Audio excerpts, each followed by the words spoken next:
Now, I will say also, I have used the pine shell shampoo. That stuff leaves your skin feeling so good after you get out of the shower. It doesn't even feel like you need to use lotion.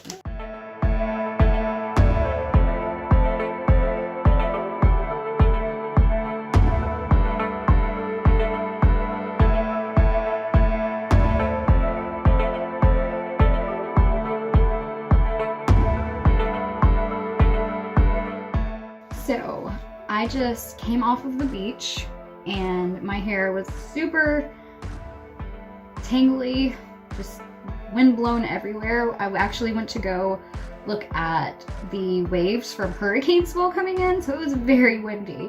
I just wanted to say, if you have straight thin hair that gets easily tousled in the wind and tangled up, this stuff, it's the kids Miracle Detangler from Morrocco Method, is amazing. My hair could not be brushed through when I came home. It was just like, nope. Just did a couple sprays in the air, shook my hair around in it, and brush went, I always hit that light switch.